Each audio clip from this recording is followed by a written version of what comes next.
بەناوی خۆی بەخشندەی میهرەبان سڵاو لە بینەرانی کەناڵی ئاسمانی پەیام خۆشحاڵم لە بەرنمەیەکی تری گفتوگۆ بە ئێوەی بەڕێز و خۆشەویست گەشتبەوە هەوڵ دەدەین لەم بەرنمەیەدا قسە لەسەر ئیرادەی چاکسازی لە سیستەمی حکومڕانی کوردیدا بکەین. دەپرسین ئایا چاکسازی چییە و بەکێ دەکرێت؟ ئامرازەکانی چاکسازی کامانن؟ ئایا چاکسازی پەیوەندی بە ئیرادەی مرۆڤ هەیە یاخود پەروەردەیان سیستەمی حکومڕانی؟ بۆچی لە هەرێمی کوردستان ئەو هەموو هەوڵە لە ئارادایە؟ پرۆژەکانی ناو پەرلەمان هەوڵی چاکسازی بەڵێنەکان بە هاوڵاتیانی کوردستان بەڵام ڕۆژ بە ڕۆژ بارودۆخ و گوزەرانی خەڵکی بەرەو خراپترە چێ؟ بۆچی سیستەمی حکومڕانی لە هەرێمی کوردستان نابێتە سیستەمێکی تەندروست لە پاش زیاد لە 30 ساڵی دەسەڵاتی خۆڕێبەری ناوچەی کوردی؟ ئەمانە کۆمەڵێتەوەری سەرەکی بەرنامەی گفتوگۆمانە بە میوانداری هەریەک لە بەڕێزان کاک جەبار میرزا ڕۆستەمی سکرتێری پارتی نەتەوەی کوردستان، مامۆستا عەبدوڕەحمان عەبدوڕەحیم وەزیری هەرێم لە کابینەی پێشووتری حکوومەتی هەرێمدا بۆ کاروباری ژینگە. ئێمە بە میوانداری ئەم بەڕێزانم بەرنامەیە تۆمارەکەین بەخێربێن سەرچاو بەخێربێن. کاک جەبار، چاکسازی وەکو چەمک یا وەکو پێناسە چییە و بەکێیەکرێت؟ بەناوی خوای گەورە میهرەبان زۆر سپاس بۆ ئەم بەرنامەیە بەخێراتنی مامۆستای بەڕێز دەکەم. دیارە قسەکردن لەسەر مەسەلەی چاکسازی بە خۆی بابەتێکی گرینگە زۆر ئەمڕۆ لەسەر ئاستی کۆمەلگای نێودەوڵەتی لەسەر ئاستی ڕێکخراوەکانی کۆمەلگای نێودەوڵەتی زۆر بەجددی و زۆر بە گرنگی باز دەکرێت لە ناوەندە سیاسیەکان لە ناوەندە زانستیەکان بۆ حوسی گەورەی لەسەر کراوە بەڕاستی. چونکە ئەمڕۆ با بڵێن چاکسازی بە خۆی بەر لەوەی پێناسی چاکسازی بکەین پێناسی عەکسەکەی بکەیتکەویش بەواتە هەبوونی گەندەڵیەکە کە تەواو مرۆڤایەتی گیرۆدەی بووە بۆیە قسە لەسەر چاکسازی دەکرێت. واتە کەواتە گەیمان بمانەوە قسە لەسەر چاکسازی بکەین ئەبێ قسە لەسەر هەموو ڕەهەندەکانی گەندەڵی. کەواتە گەندەڵی هەیە بۆیە چاکسازی گەندەڵی هەیە بۆیە چاکسازی هەیە. هەر ئەسڵەن خودی سروشتی بەشێت ئەوەیە خوای گەورە بە قورئان و تەورات و ئینجیل ناردووە قانونی وەزعی بۆ هەیە. هەڵبەتە لەبەر ئەوەی سلوکی ئینسان خۆی کە سلوکی ئینسان بۆ خۆی قابل بەوەیە کە بەڵێڕێدا بڕوە یا هەڵپەی بەدەستکەوتنی شتێ بکا بە شێوەیەکی ناشەرعی. بۆیە ئەمە قسە لەسەر گەندەڵی بکەین. بۆیە پێناسەی گەندەڵی و ئاستەکانی و جۆرەکانی چین و ئەو هۆکارانە چین کە بوونەتە مای ئەوەی گەندەڵی لە کۆمەلگایەک دروست بکەن وەروەها ئەوانە چێن وەکو لە پرسیارەکەی جەناب ئاژەوان چێن ئەمانەکە و ئەو موەسسانە چێن کە دەبێت خودی پرۆسەی چاکسازی ئەنجام بگەن یان قەڵاچۆکردنی گەندەڵی بگرنە بەر. پاشان ئەو وەسائلانە چین کە دەبنە مای ئەوەی کە پرۆسەی چاکسازی بە ئەنجام بکە. بۆیە گرنگترین پێناسە زۆرە تەمان ناوەندەکانی زۆر پێناسەیان کرد بەڵام بەگشتی گەندەڵی ئێمەڵێن دیاردەیەکی سلوکیە بۆ خۆی لە ناو کۆمەلگادا ڕێگی هەیە و پەیوەست نییە بە تاکێک یا بە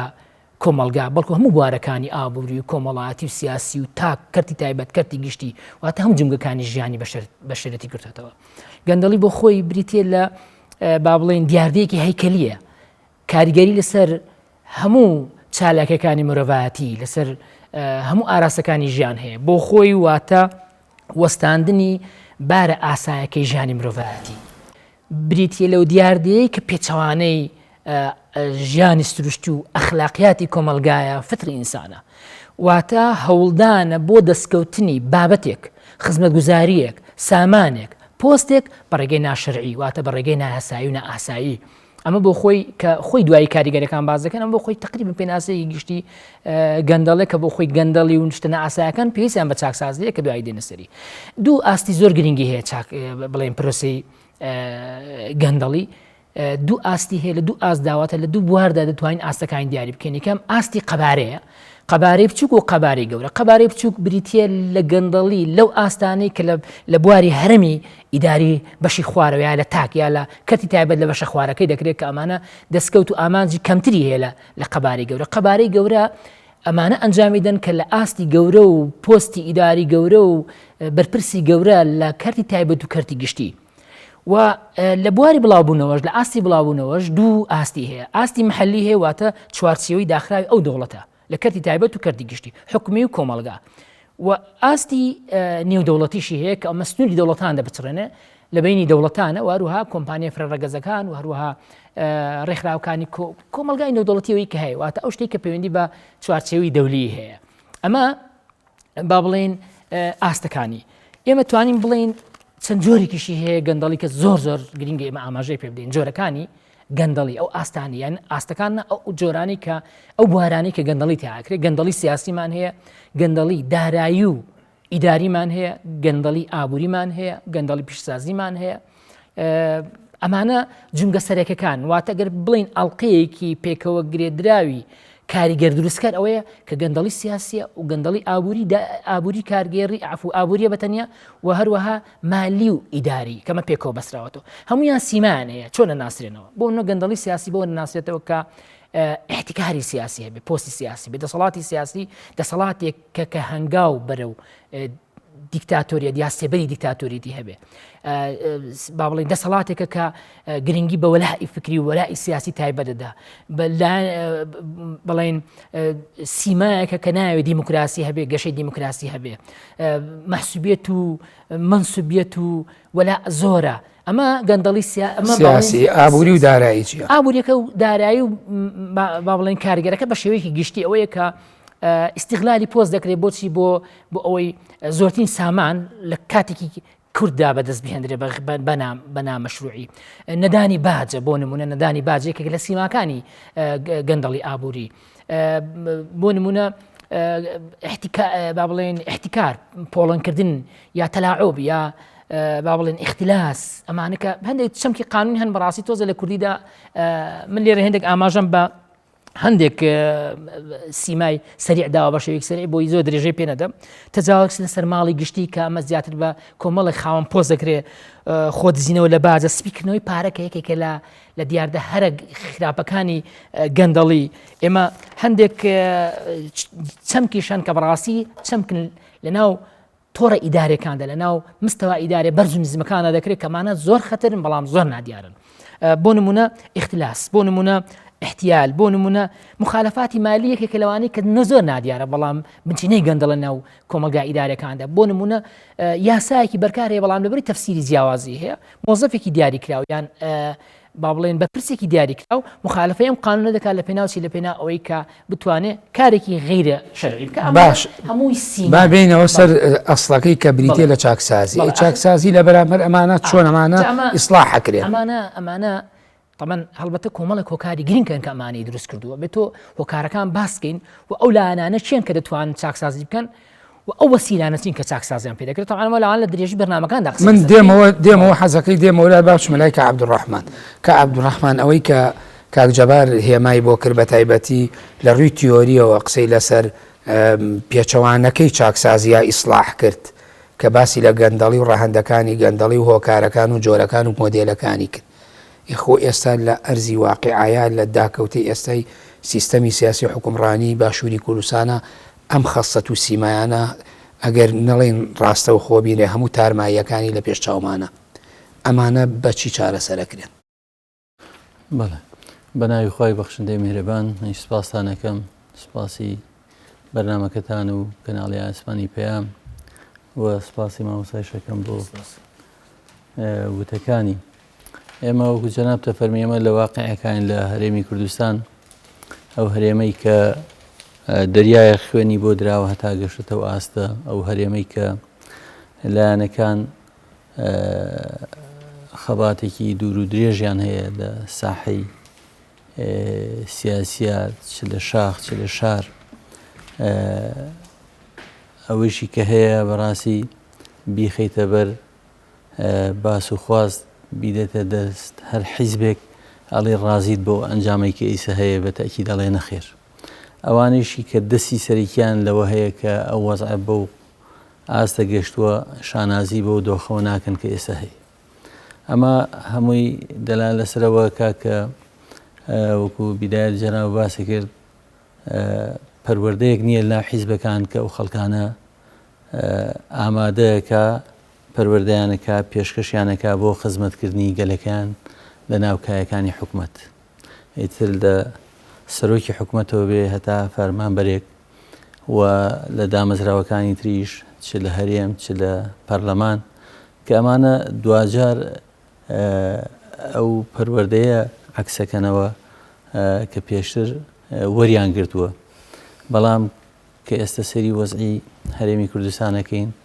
ناومێدێکی گەورە دروست بووە بەڵایەک ڕوویکردە سەر میلەتەکەمان کە خەڵکی هەمووی لە حاڵەتێکی نائارامیایە خەڵکێک کۆچەکە ڕێگای هات و نەهاتەگرێتە بەر کەوانە هەموو وەزعێکن بەڕاستی لە هەر وڵاتێکا بێ حاڵەتێکی نائاسایی وەرەگیرێ هەموو لایە کۆبێت و بزانین چۆن دەست بۆ ئەوە ببرێت چاکسازیەک و ئەو ستەمەی کە هەیە ڕاگیرێ بۆی ئومێدێک بکرێتەوە بەری ئەو خەڵکی کە لە وڵاتە ئەژی بەڵام ئێمە لە بەدبەختی میلەتەکەی ئێمە ڕۆژ بە ڕۆژ وەزعەکان ئاڵۆسترە بێ خراپترە بێ بەڵام بە شێوەیەک لە شێوەکانیش کەسێک نییە بێلایەنانە بێتە ناو وەزعەکەەوە بەدەر لە ئەوەی یەکتری شکاندن و کۆمەڵی وەزع بێت ناو ساحەکەەوە بتوانێت ئەو پەیامانەی کە هەیەی بە شێوەیەک پێشکەشی بکاکی گوێی لێ ڕاگیرێ کە ئەو وەزعی کە ئەو نەزیفە گەورەی کە لەسەر هەرێم دروست بووە بتوانێت پەنجەی لەسەردانی و لایەنەکانی کەش گوێی لێ بگرن. ئێستا وەزعەکان تێکچۆ بەسەریەکە وای لێ هاتووە خەڵکی وەکو لە بەحرێکە بخینکێ و دەست بۆ پوشێکە با ڕزگاری بێ هەنێ جار دەست بۆ هەنێ شوێنە بە وازانە چارەسەرە بەڵکو بە پێچوانەوە حەلەکە لەوێ نییە بۆ نمونە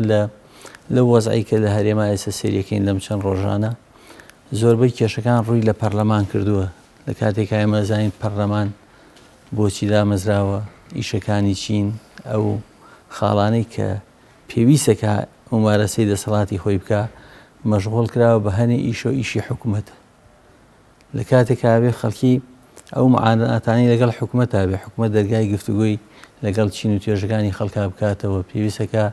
ئەو وەزعی کە یە بەسەر میلەتەکە ڕۆژانە حکوومەت لە خەتابێ بۆ چارەسەرکردنی کێشەکان پەرلەمانیش پێویستەکە بە هەوڵی خۆی و بە بەرنامەکانی خۆی هەستێ بەڵام ئێستا شتەکان عەکس بۆتەوە میلەتە ناچار بە دوای دەرچەیە کاگەڕێ بە دوای چارەسەرێک کاگەڕێ لایەنەکانی شوکو فلیمێک سەری وەزعەکەیەکە یعنی هەمووی خاڵ لەسەر یەکتریە نووسێ کەسێک نایەتە ناو ساحەکەەوە پرۆژەیەک تەقدیم کە ئەو پرۆژەیە پێویستەکە ئێمە بگەڕێنەوە بۆ ئەسڵ کە بمانەوێ حکوومەت چۆن بووە ئێستا لە ڕێچکەی خۆی لایاوە چۆن بخێنن سەر ڕێچکەی خۆی ئایا ئەسڵەن هەر لە بیدایەتەوە ڕێچکەیەکی دروستی بووە یعنی ئەو نقطەکە ئەساسیارە تۆ قسەیەکت کرد لە ناو وەڵامەکە باسیەوەتر کە کەسیە سربەخۆیە پێت وایە سربەخۆ لە دەرەوەی لایەنە سیاسیەکان بێتە ناو ئەم فەزایەوە بۆ خۆی بتوانێت لە ناو سیستەمەکە گۆڕانکاری بکە جیاواز لە دەرەوەی ململانی حیزبە سیاسیەکان یعنی کەسی تر لە دەرەوەی هێزە سیاسیەکان کە ئەم وەکۆڵێ ئەم گۆمەلی خن بۆ وەکو شاعیرەکەڵێ یعنی ئەتوانێت چارەسەری ئەمە بکە یاخود با وای لێ بکەمەوە پرسیارەکە چاکسازی بەچی ئەکرێت چاکسازی خۆی بیدایەت بەڕاستی ئەم سیستەمەی کە ئێمە لەسەری بوو کە ڕژەمێک بوو پێش ڕژەمێکی دیکتاتۆر کە ڕووخا هەنێ دام و دەستگای ئیجابی هەبوون خزمەت گوزاری لە عامی عێراقا کە خەڵکی ئێستا ئاواتە خوازێ بۆ سەردەمانە لە هەنێ ڕووە بەڵام سیستەمێکی دەسەڵاتی فەرمانڕەوا لەسەرەوە بە شێوەیەک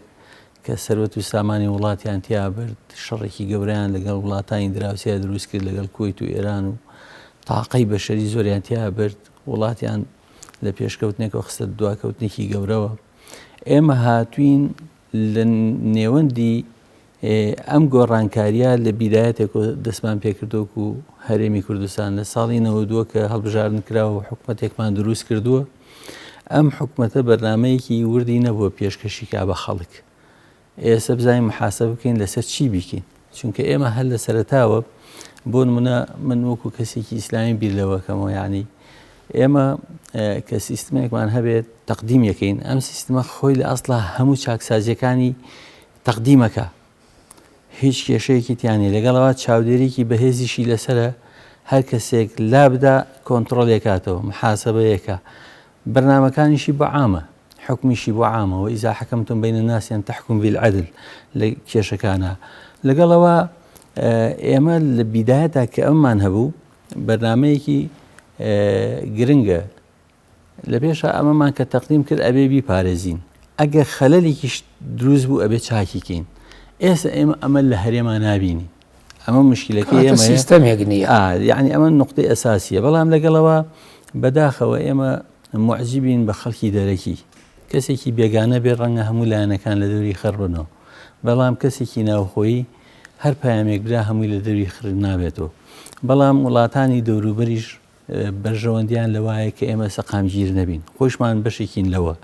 کێشەی نائەمنی لە ناو منتیقەکەمانە دروست بووە وەزعێکی زۆری بۆ ئێمە دروست کرد لە حاڵەتانە ئیمکاناتێکی زۆر بە هەدەرەچێ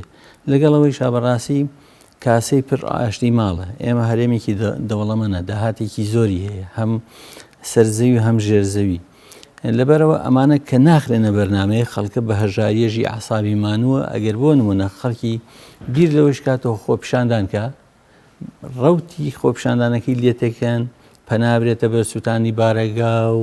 دائیرە و شوێنە خزمەت گوزاریەکان کە خەڵکە باش ئێمە ئەو بۆ ئەومان کرد خەڵکە معانات چەشتوەکەڵێن نەخێر بەڵام ئاڕاستەکەیان لێگۆڕێن بەڕاستی هیوایەک نەماوەیسە لەبەرەوە ئەم وەزعەکە دروست بووە بە شێوەیەکی گشتی پێویستی بە لێ تێگەیشتنێک هەیە چۆن لەو قەزت تێبگەین ئەنجا بەرنامەیەک چۆن بۆی پێشکەشکەین. سوپاس کاک عەبدوڕەحمان. کاک جەبار بچینەوە سەر پێناسەی دیسانەوە چاکسازیەکە تۆ ئەتوێ باسی بکە یاخود بڵێن ئامرازەکانی چاکسازی بە چ ڕێگایەکەکەن ئەکرێن یاخود هەر لە ئەخیری وەڵامەکەی کە عەبدوڕەحمانەوە دەست پێ بکەم کە هەستم کرد یعنی کۆتایی وەڵامەکانی لەوە سەری دەرکرد کە یعنی پێویستە بە هەموو لایەک بە ئیرادەیەک ئەم کەشتی باشووری کوردستان بگەێنە کەناری ئارامی. بەتاکید ئەمە خەلەلمان هەیە لە هەرێمی کوردستان چکە کوردستانیش با بڵێن بەشێکی دانەبراوە لەو معادلە دەولی ئێستا کە لەو تۆڕە جەنجاڵە ئابووری سیاسی و ئەو هەموو کارلێکە پێکەوە گرێدراوانە و خودی هەرێمی کوردستان بۆ خۆشی ینی خەلەلی گەورەی هەیە لەوەی کە ئیرادە هەیە ئیرادەی جیاواز هەیە بەڵام با بڵێن هەتا ئێستا ئێمە نەگەیشتە سەر حاڵەتی دراسەکردنی واقعی گەندەڵی و هەروەها گرتنەبەری ئەو ڕێگا جدیانەی کە چۆن ئێمە دەگەینە ئاستی چاکسازی. زۆر جا مستەڵەحێکی ئەڵێ بنەبڕکردنی گەندەڵی بنەبڕکردنی گەندەڵی بەڕای من مستەڵەحێکە تەنها زیادەوە بۆ یعنی شتێکی علامیە گینا لە ڕووی واقعەوە واقعی نییە. بە ئێمە بەڕاستی بێت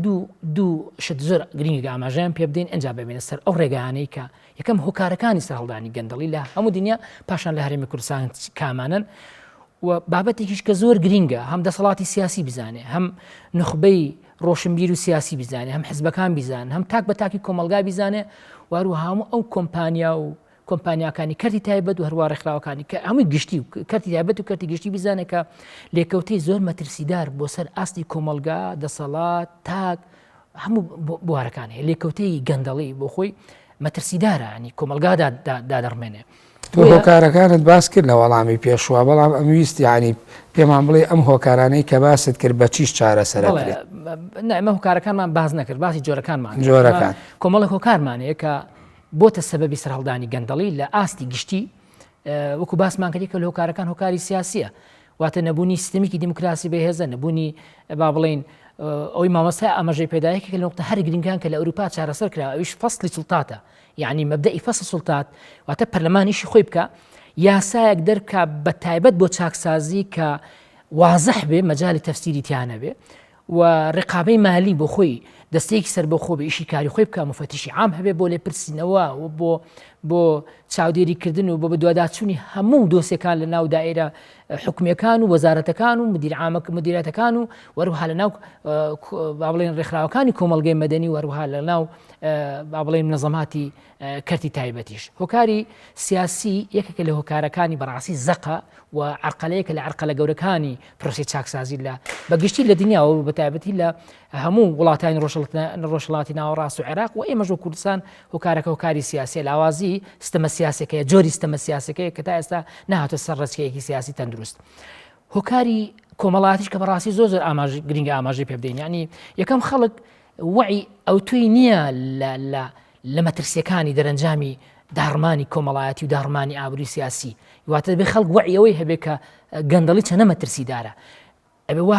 تاک بێباک نەبێتەوەی گەڵ لە پێێنی بەمنەوە نیە چکە دەرەنجامەکانی پەیوەندی بە خودی تاک و بە کۆمەلگاش هەیە.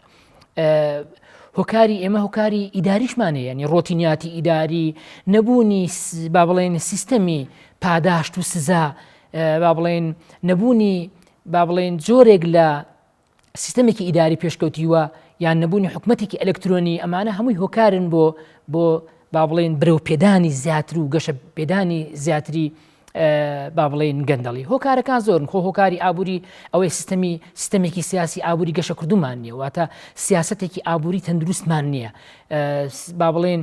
لە بواری پیشسازی وژە و پیشسازی جۆرا و جۆر لە بواری بازرگانی هەتا ئێستا پەرلەمان یاسایەکی وانە کە بتوانێت ئینسجام کا لەگەڵ گەشەکردندا بەتیئە یەک لە نقطە گرنگەکانی ئابووری ئەوەیە کە کاریگەری زۆر سەختی کردووە داهات سستە وەکەمە نرخ زۆرە ئەم جیاوازی و ناهۆسەنگیە ژیانی تاکی خسۆتە بەردەم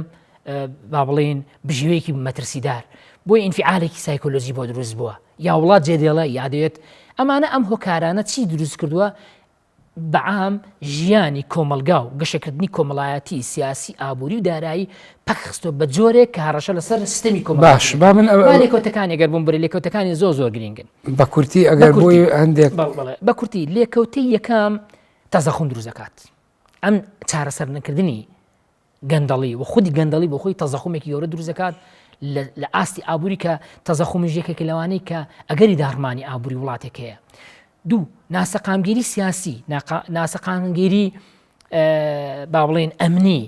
ئەمانە کە خۆی گرنگن نقطەی گرنگن عێراق ئەگەر تێبینی بکە لە سەردەمی سەدام حوسێن لیبیا لە سەردەمی قەزافی و عێراقی ئێستاش سەرباری ئەو دەهاتە زۆرە و دەوڵەمەندی وڵاتانە بەڵام لەبەرەوەی با بڵێن گەندەڵێکە لە بواری سیاسی لە بواری ئابووری لە بواری ئیداری لە بواری هەموو بوارەکاندا تەحسیل حاصلی گەندەڵێکە وای کردو کە ناسەقامگیریەک لە بواری سیاسی هەبێ ناسەقامگیریەک لە بواری ئابووری هەبێ ناسەقامگیریەک لە بواری کۆمەڵاتی هەبێ تەسیری ئەمنیشی دروست کردووە فراغی دروست کردووە ئەم وڵاتانە هەرێکە و بەرەو داڕمان ڕۆشتون و ئەگەر بێت و ئالێتێکی ڕاستەقینە نەبێت کە مەسا ئاماژەی پێدەن لە دواییدا ئەگەر ئالێتی ڕاستەقینە نەبێت جیهاتی ڕسمی ڕاستەقینە نەبێت و هەر وڵاتێک گەندەڵەکە بەروگەشە بڕوە هەموو ئاستەکانی ژیان و چالاکی مرۆڤاتی بەرەودابەزین دەڕوە و سەرنجامی داڕمانە و سەرنجام هەرەسە بۆ هەموو کارتەکان باشە ئەمە من وەکو لە پێشەکی بەرنامەکەش وتم وە کاک عەبدوڕەحمانیش لە وەڵامەکانیان ئاماژەی بە هەندێکی کرد پەیوەندی ئایامە بە ئیرادەوە هەیە پەیوەندی بەوە ئەو سیستەمەوەیە کە هەیە خود پەیوەندی بە پەروەردەی تاکەوەیە من ناوبڕێ وەرەگرم و دوای بتوانی وەڵاممان بیتەوە بە کورتی بینەرانی بەڕێز و خۆشەویست ناوبڕێکی کورد وەردەگرم و دەگەڕێمە وڵاتە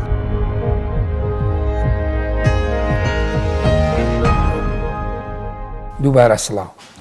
کاک جەبار لە ناوبڕەکە باسی ئەوم کرد ئەمە پەیوەندی بە چیەوە ئەگەر بە کورتی ئەو خاڵانە شی بکەیتەوە پەروەردە سیستەم ئیرادە ئەم سێ کوچکەیە پەیوەندی بە کام لەمانەوە هەیە کە بۆ ئێمە هەوڵێکی زۆریش ئەدرێ پرۆژە لە پەرلەمانە تەقدیمەکرێ زۆر جار ئەگاتە ئاسی دەنگ بەرزکردنەوە ناکۆچی دروستە بێ سارد و سڕی لە نێوان هێزەکانە دروستە بێ داخستنی پەرلەمانی لەیەکەوێتەوە ینی بۆ ئەمە چارەسەر نابێ و چەند ساڵانێکی زۆرە ئێنرێ و ئەبرێت وڵا یەک لە خەلە لە گەورەکانەوەیە کە وەکو مامۆستا ئاماژەی پێدا تەوزیع ئەدوار نییە ینی ئەوراقەکان تێکەڵ کراون پەرلەمان بۆ بوارەیشی خۆی ناکە حکومەت بوارەیشی خۆی ناکە دام دەستگای ئیدارەکان ئەوشی خوان کەواتە سیستەمە خودی سیستەمەکە خەلەلی تیا بە تەئکید کەواتە بێ ئیرادەیەکی گشتگیر هەبێ لەسەر مستەوای دەسەڵاتی سیاسی و لەسەر مستەوای جەماعەت و نخبە ئیرادەیەک هەبێ گشتگیر بێ ئەبێ پرۆژەیەک بێ پرۆژەیەکی گشتگیری فرەلایەن بێ کە هەموو سێکتەر و بوارەکانی ژیان و هەموو ئەو مەجارانە بگرێتەوە کە قابلی گەندەڵین واتە ئەمە لێرە بێ پرۆژەیەکە بێ ئیرادەیەکی گشتی هەبێ هەم دەسەڵات هەم نخبە ئەمەی کە گرنگە ئەبێت یاسایەک لە پەرلەمان دەرکرێت کە یاساکە دوور بێت لە محەسەساتی حزبیە ئەجەندای حزبێکی دیاریکراو یا فکرێکی دیاریکراو یا بوارێکی دیاریکراو وەکو باسمان کرد خۆی بۆ خۆی گەندەڵی و هەروە پرۆسی چاکسازی پرۆسێکی گشتگیرە کەم مەجارەکانی ژان دەگرێتەوە کەواتە یەکێک لە شتەکان بوونی ئیرادەیەکە و پێویستی بوونی ئیرادەیەکە لەسەر مستەوای دەسەڵاتی سیاسی لەسەر مستەوای نخبەی سیاسی و لەسەر مستەوای تاکیش چکە با بڵێن پەیوەندی بە تاک و بە کۆمەڵی ئەمە ئیرادە بوونی پەروەردە ئەمە باسمان کرد لە ڕووی کۆمەڵاتیەوە تا ئێستا وەعێکی گشتگیر نییە بۆ ئەوەی کە گەندەڵی چەند مەترسیە و چەنە پێویستە چارەسەر بکرێ کەواتە ئەبێت وەکو باسمان کرد ئەبێ یەکەم پەرلەمان یاسایەکی حاسمی بێتەفسیر بێنە بۆ چارەسەرکردنی دوو ئەبێ حکومەت کۆمەڵک موسەساتی سەربەخۆ دروست بکات لەوانە ڕقابەی مەهەلی چاودێری دەستگای چاودێری بەگشتی و بێ مفتیشی عام هەبێ بەڕاستی کە خۆ هەیە مشتانە هەیە لە حکوومەتی هەرێما هەیە و باس کرا و راپۆرت پێشکەشەکان ساڵانە مؤسسەی نیشتیمانی بن مؤسسەیەکی حزبی نەبن مؤسسەیەک نەبن ئەندامەکان خۆی یەک نقطە گرنگەکان هەیە کە باسمان کرد کە سلوکیات و ئەخلاقی تاک میمە یعنی پێشتر ئێمە خەڵکی مناسب لە شوێنی مناسب نەبووە لە هەموو سێکتەرەکاندا خراپترین سێکتەر ئەو سێکتەرانن کە پێویستە خەڵکی ینی خراپترین شوێن ئەو شوێنانن کە خەڵکی غێرە مناسب لە شوێنی مناسب دادرەوە کۆی کە لە مەحاکمەکان یان بە بڵێن چاودێری دارایی مفتیشی عام ئەجا نەبوونی وردبوونی پێویستە وردبینیەکی متقاطع ئەمە لە ڕووی ئەکادیمی کە پێڵەن وردبینی تدقیقی انقطاع ینی لەپڕ کاتی بۆ دیاری نەکرێت بەڵس ڕۆژی ئەمەنە و کامێرەدانراوە نا بۆ ئەوی چاودێری لەسەر هەموو کەرتە تایبەتی و گشتەکاندا بنرێ ئێمە کەواتە ئێمە خەلەلمانەیە کە پەرلەمانیشی خۆی نەکردو یاسایەکی ئەمە یەکێک لە نوقتەکانی کە زۆر لە ناوەندە عیلمیەکاندا جەختی لەسەر دەکەنەوە بوونی یاسایەکی نیشتیمانی گشتگیرە و حاسمە مەجاڵی تەفسیری نەبێت دووەم بوونی موسساتی نیشتیمانیەت تایبەت بە با بڵێن قەلاچۆکردنی گەندەڵی و واروها تەطبیقکردنی چاکسازی ئەمە دوو بواری زۆر گرنگە بواری سێمیان ڕێکخراوەکانی کۆمەڵگەی مەدەنی ئیعلامەکان حزبەکان ئەبێ لە ڕوانگەیەکی نیشتیمانیانەوە پەیوەست بە خودی چاکسازی دوور لە محاسەسەی حزبی دوور لە فکر و ئایدۆلۆژیا لەبەر خاتری بەرژەوەندی خەڵک وەروە خەڵکیش بۆ خۆی دائیمەن فشاری بەردەوام بکە و نوقتەکان دیاری بکە و چارەسەریشی بۆ دیاری بکە باشە سپاس کە عەبدوڕەحمان ئەگەر ڕاستەوە خۆ ئێمە باسی واقعەکە بکەین بۆ خەڵک وەکو یعنی ئێستا بینەرێک دانیشت و سەیری ئەم بەرنامەی ئێمەکە و حەزەکات بزانێ ڕاستەوە خۆ چاکسازی چییە ئەم حکوومەتە بۆ نایکا بۆ ئەم هەموو هەوڵە بێ ئەنجامەوە نەتیجەی نابینرێت فەرمانبەرێکە کاتێک سەری مانگ دێ دەیەوێ موچەکەی وەرگێ کرێچیە کۆمەڵە قیستی لەسەرە کەلوپەلی بۆ مناڵەکانی کڕیوە ئەیەوێت بۆن لە کاتی خۆیان موچە وەرگێ بەڵام بە قودرەتی قادر ئەڵەن 200 ملیارەکە لە عێراقەوە نەهاتووە و موچەکەی هەر بۆ خۆشی و هەر بۆ یعنی هەر زۆر بە ئاسایی هەفتەیەک دواکەوێ هەژ 9 ڕۆژ دواکەوێ یعنی چۆن ئێمە ڕێک ڕاستەوە خۆ بە واقعی ئەمە شەرحی ئەم حاڵە بکەین بۆ خەڵک بۆ بینەر کە پەیوەندی ئەمە بە چاکسازیەوەیەتە هەڵبەت باسەکەمان ئێمە بێ پێناسی هەرێم بکەین وەکەوەی کە هەیە ئەوەی جەناب دەفەرمووی پێش ڕوخانی ڕژێم کاتێک کە پەرلەمانی کوردستان دامەزرا دوای هەڵبژاردنینەوە دوو لە تابلۆکەی نووسراوە پەرلەمانی کوردستان داش عێراق ئەمە یانی چی؟ ئەمە یانی ئەوەی کە ئێمە بەشێکین لە عێراق و یعنی دەستێوەردانمان نییە لە کوردستانی گەورە لە ڕێگەی ئەم پەیامەوە هەتا ئێستا ئەو پێناسێ بەڕوونی لای ڕۆشنبیرانی میلەتەکەمان لای سیاسیەکان نەمانتوانیەوە لە ئیعلامی خۆمانە ئەمە بەرجەستە بکەین و ئیشی لەسەرکەین بەشێک لەو ئەمنیەتی کە بۆمان دروستە بێ لەو وەزعایە ئێران تورکیا و سووریایش و عێراقیش بۆچی 200 ملیارەکە هەموو جارە قەلەقین لەگەڵێ ئێمە مانەوەکو دووشتی جیا تەعامل لەگەڵێکا بکەین ئەبێ ڕازگۆ بین لەسەر ئەو مانشێتەی نووسیمانە لە تابلەی پەرلەمانە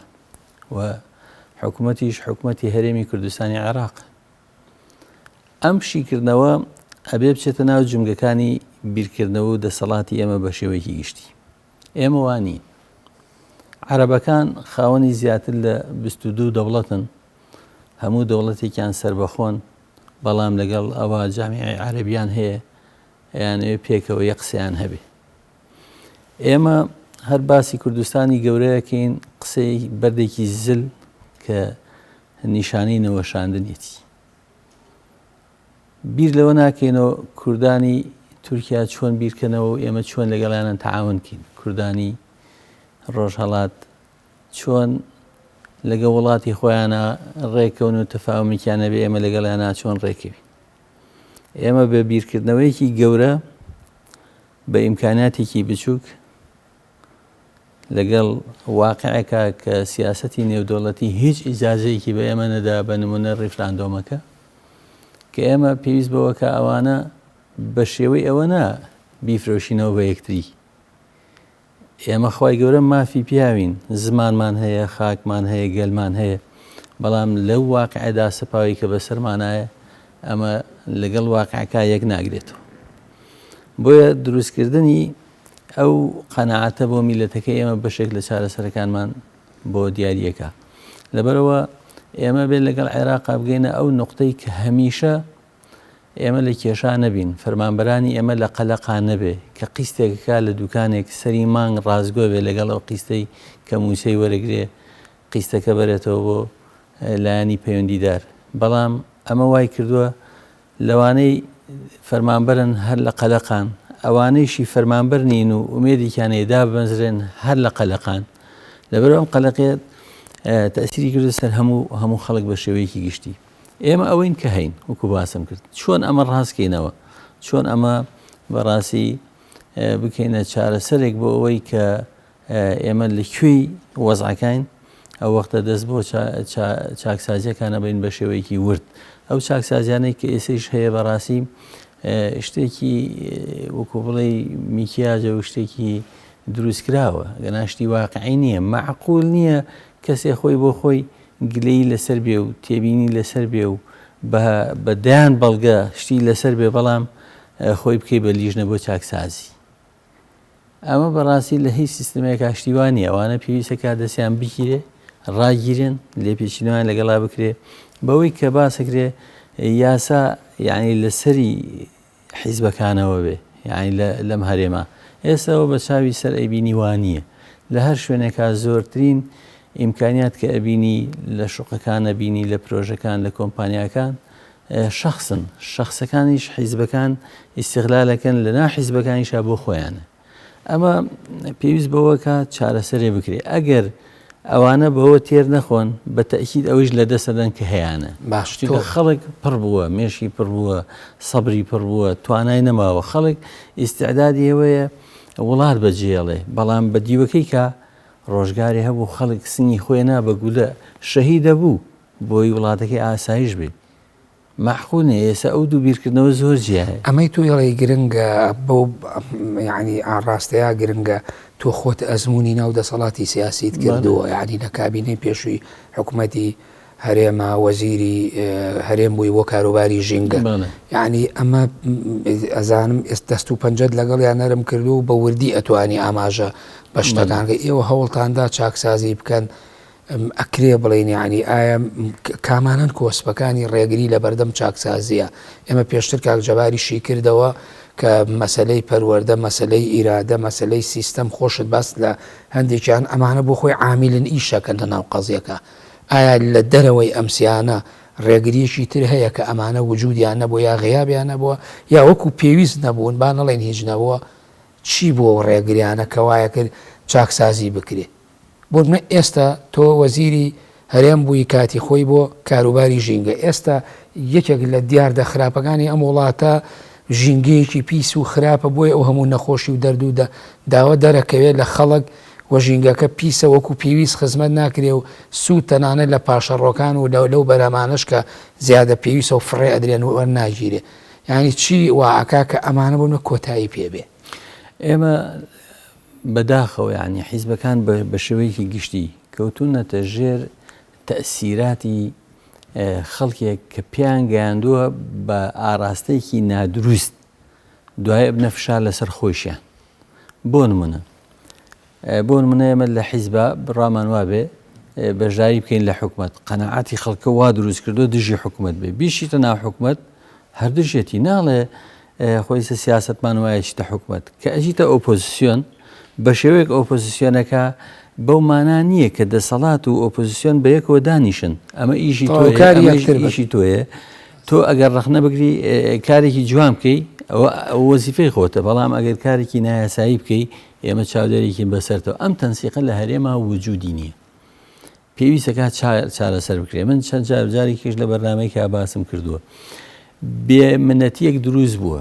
ئەڵێ تۆ ڕخنەی خۆ بگرەوە منیش ئیشی خۆمەکەم ئەمە کارەساتێک کە پێویست بەوەکە شیکارێکی وردی لەسەر دروست بکرێ پێویستەکە گفتوگوێ بکرێ پێویستەکە ئەتوان بڵێم ئاشتەوایەکی گەورە دروست بکرێ لەوەی کاکەکەیکی هاوارەکە پەیامێکی جوانی پێ گلەیەک و ڕخنەیەکی پێ بە چاوی دوژمنکارانە سیر نەکرێ ئەمە قسەیەکە و حەقیقەتێکە بۆچی یعنی ئینسان هەنێجار لە نێاری خۆشیوە وەکو ئاوێنەیەک سەری خۆیەکە هەڵەکانی خۆی بینە چاکێکە. ئەمە لە وڵاتانی کە باسی دەسەڵات و ئۆپۆزیسیۆنەکەن ئەو خاڵە هاوبەشیان هەیە، بەس لای ئێمە بووە بە ڕق، بووە بە شکاندنی یەکتری، بووە بە سفرکردنی یەکتری، بووە بەوەی هیچ نقطەیەکی ئیجابی لە نێوان یەکا نابین لە کاتێکا دەیان وەسەدان خاڵ هەیە کە بتوانین ئێمە بە هەموو لایەکمانە گفتوگۆی لەسەرکەین چارەسەری کێشەکان ئەمانە ڕێگر بوون لە بەردەوامە بەتاکی، چونکە ئێمە بۆ نمونە کە بەشداریمانە کرد لە حکوومەت لەسەر بەرنامەی هێڵە گشتەکانی حکوومەت ڕێکەوتە بووین،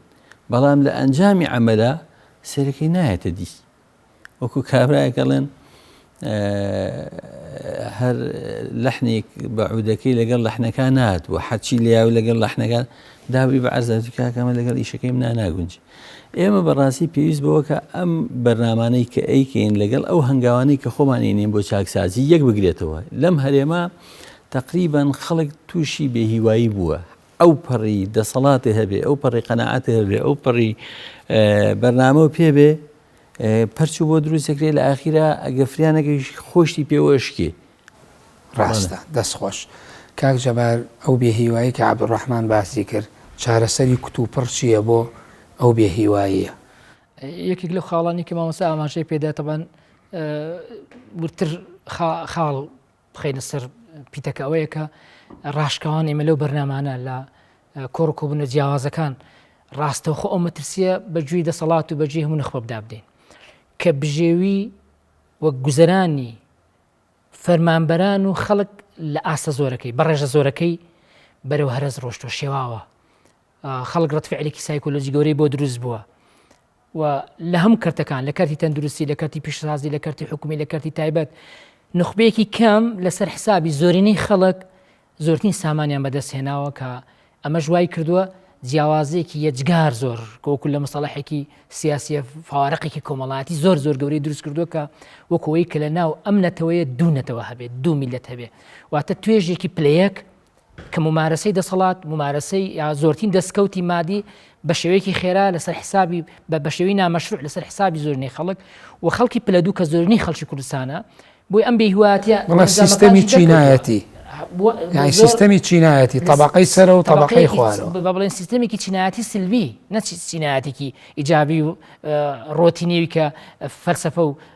فەلسەفە باوەکان باسییان کردووە. ئەمە شتێکی ناسروشتی لە کوردستان دروست بووە و لە عێراقی شەربەهماشە وکەمە بەشێکی لە عێراقیش هەمان بارودۆخ دروست بووە، بەڵام لەوانەیە سیماکانی جیاواز بێ. بۆیە مەترسیەکە گەشتۆتە ئاستێک، ئاسی داڕمان، ئاسی تەقینەوەیەکی لە پڕی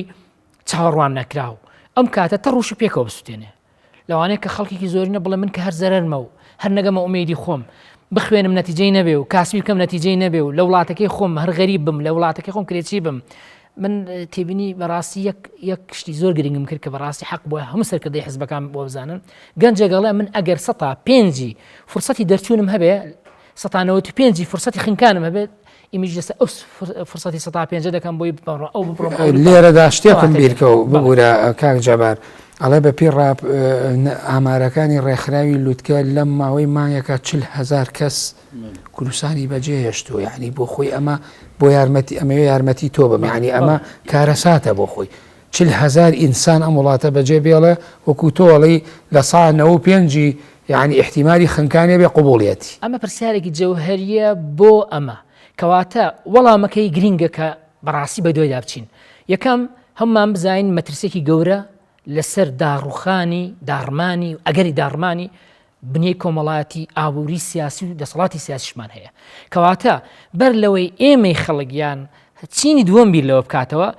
مەترسیەکە زیاتریش لەسەر چینی دەوڵەمەندە. کەسێکی دەوڵەمەند کە چەند پارەی کۆ کردێتەوە کاتێکە هەرەسی هێناخۆ ئەمیش سەرۆتەکەش و سامانەکەش و خۆشی لەدەستێ، کەواتە ناچارین هەمومان بیر لە ئیرادەیە بکەین و مامەسان نقطەیەکی زۆر گرنگی ئاماژە پێدا کە تەکید لەسەر بکەینەوە. پێویستە ئێمە دەسەڵاتی سیاسی و معارەزە بە ئەجندایەکی نیشتیمانی پرۆژێکی هاوبەشیان هەبێ بۆ چارەساز یعنی چارە و چاکسازی هەردووکی. ئەمیش بەڕاستی بە دوو حاڵەتی زۆر گرنگکە، یەک ینی شوێن پێ هەڵگرتنی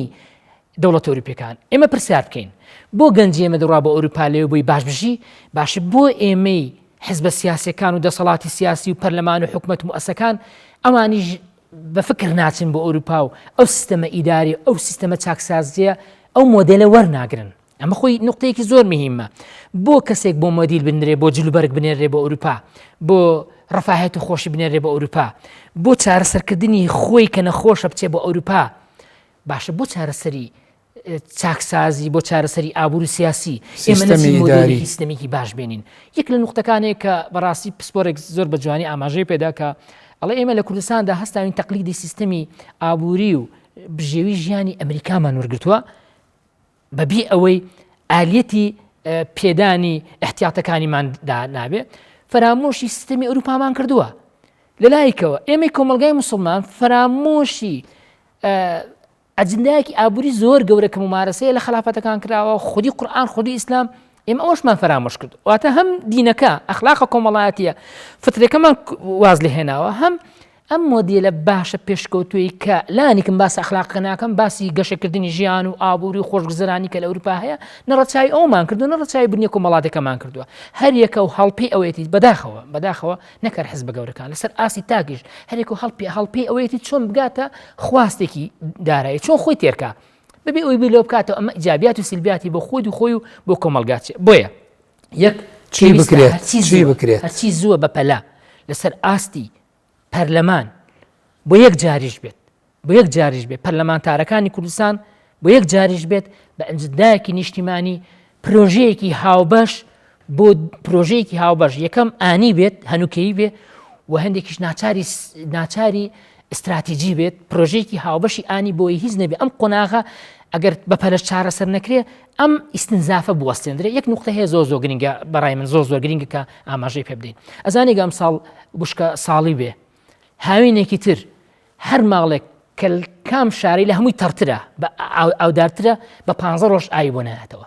ئێدە باشە کەواتی ئێسایەک لە پرۆژەکانەوەی حکومەت بەپەلە خێرا پەرلەمان خێرا بڕیارێک بدا بۆی هەندێک سەد دروست بکە، هەندێک شتی احتیاتی بکە. ئەمە بۆ نمونە بوارێکە لە چاکسازی لە بوارەدا لە بوارە خزمەتگوزاریەدا کەواتە هەرچی زووە لە بوارە هەنوکەیەکە هەموو حزبەکان و هەموو ڕێکخراوەکانی کۆمەلگای مەدەنی کەرتی تایبەت و کەرتی گشتی پەرلەمان و حکومەت قەزا و هەروەها ئەعلامیش هەموو دەسەڵاتەکان پێکەوە کۆک نەبن لەسەر نەخشەڕێگایەکی نیشتیمانی هاوبەش بە دوو قۆناغی ئانی چی پێویستە بکرێ بۆ ئیسنزافی ئەو دۆخە مەترسیە هەیە وەروها لە بواری استراتیجی بکەین و چاو لە چێ بکەین بۆ ئەوی بتوانین ئەو مۆدێلە وەرگین لانی کەم ئەم مەترسیەکە لەسەر کۆمەلگای ئێمە دروست بۆ نەهێڵین. باش بەڵام تو ئێستا ئێوە هەردووکتان کۆکن لەسەرەوە باسی تەواوکاری یەکتری دەسەڵات و ئۆپۆزیسیۆنەکەن، بەڵام خۆ ئێستا دەسەڵاتە بەرپرسە لەوەی مامۆسایوانە بێژدانا مەزرێ، دەسەڵاتە بەرپرسە لەوەی کە خوێنکاری پۆلی 12 ستەمی لەکرێت، دەسەڵاتە بەرپرسە لەوەی کە پلانێکی نیوەکو تۆڵی بۆ وشکە ساڵی و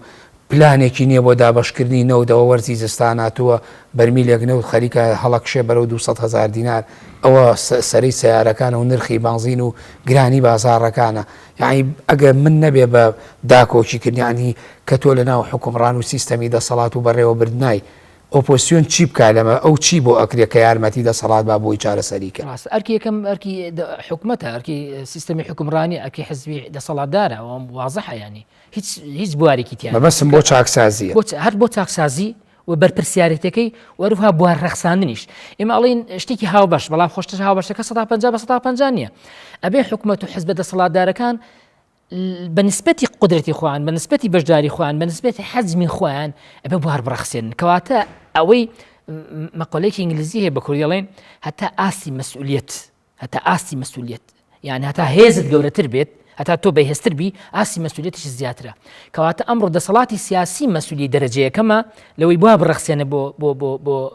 بۆ ئۆپۆزیسیۆن، بەڵام ئەرکی ئۆپۆزیسیۆنیشە ئەمیش لەبەر خاتری ئەوەی لە هەڵبژارنی ئایندە بگاتە کورسی ئەم بێ شتێکی سەتحی باسکە یان وەک مامەسە ئاماژەی پێدا شتێک بەردێک هەڵگرین کە بێمان هەڵنەژیرێ ئەمە نابێ. ئۆپۆزیسیۆنیش مەسئولیەتی ئەوەی لەسەر ئەبێ پرۆژێکی ڕاستەقینەی گەشتگیر پێشکەش بکە، جێ بۆ نەدە دەسەڵات دێتە پێش یان ناتێ پێش، بە ئەم پرۆژەی خۆی پێشکەشکە ئەو کاتە ناوەندە سیاسیەکان ناوەندە علمیەکان خەڵکی نوخبەی ناو حزبەکانی دەسەڵاتیش بۆ جەماوەری دەزانێت کە ئەمە پرۆژەیەکی تاگلایانە نیە، پرۆژەیەکی محەسەسینی، پرۆژەیەکی نیشتیمانیە. من ماوەی بەرنامەکەم تەواو بێگەر بە کورتی دوا قسەی خۆت بکەی بە بوار بم بە کاک عەبدوڕەحمانیش قسەی خۆی بکات. من لە کۆتاییدا دەڵێم بەڕاستی وەکو ئاماژەم پێدا ئێمە هەمومانوەکو تاکو کۆمەلگا و کوستەمی سیاسی هەموو هەرێمی کوردستان لە بەردەم مەترسیکی جددی و داڕمانی ئەگەری داڕمانێکی حتمی داین و پێویستە هەم دەسەڵاتی سیاسی و هەم نخبەی سیاسی و هەم ئۆپۆزیسیۆن هەم تاکی کۆمەلگاش مل بدەینە بەردەم ئەم مەسئولێتە پێکەوە بە پرۆژەیەکی هاوبەش هەنگاو بەرەو چارەسەر بنین. ئەو هەنگاوە بەرەو چارەسەر بە ئیرادەی گشتگیری هەمەلایەنە ئەم چاکسازیەتە دی لە کوردستانە لە سیستەمی حکومڕانیایی چاوەڕێ ئەکرێ ئەوەی کاک جەبار باسیەکە لە ئایندەیەکی نزیکا بێتە دی هەموو بیبینین ئینقازی ئەم دۆخە بکرێت کە ئێستا وایتیایی نەخێر بەو وەزعی کە ئێستا هەیە نایەتە دی چونکە ئەبێ حاڵەتێکی بۆ نمونە نەئاسایی دروستکەی ئەمە حاڵەتێکە کە هەیە بەڵام بە عینی بەشدار بووان بە عینی حیزبەکان کە لەگەڵیان هەر عین نەتیجە بەدەست یعنی ئەوە نقطەیەکە ئەگەرەوە ببێ پێویست بەوەکە لە بنەڕەتەوە بۆ نمونە هەڵبژاردنێکی پێشوەختە لە هەرێمی کوردستان دروست بێ پێش هەڵبژاردنەکە لایەنەکان ئیتیفاقکەن لەسەرەوەی بەرنامەی داهاتووە حکومەتە بێ ئاوا بێ ئەو حیزبانە بە هەموو شێوەگەوەی بەشدارێکە لە حکومەتەوەی بەشداری ناکە تاواکاری یەکتری بن چونکە ئەو وەزع بەڕاستی میلەتەکە تینی بواتەوە بە شێوەیەکی گشتی ئەم وەزعمان لە کیسە چێوەکو هەموو لایەک باسەکە دەوروبەر و مەترسیەکان لەسەر منتیقەکە هەر بە عام خەتەرە و وەزعی ئێمەش تەحملی ئەوە ناکات چونکە میلەتەکەمان بەڕاستی تینێکی گەوری بوات. کاک عەبدوڕەحمان تۆ زۆر جار قسە لەسەر هەندێک باسی گوردەکەی باسی دانایی و حکمت وانە کە ئێمە پێویستەوە بکەن بە بڕوای تۆ ئەمەی ئێستا ئەگوزەرێ لە باشووری کوردستان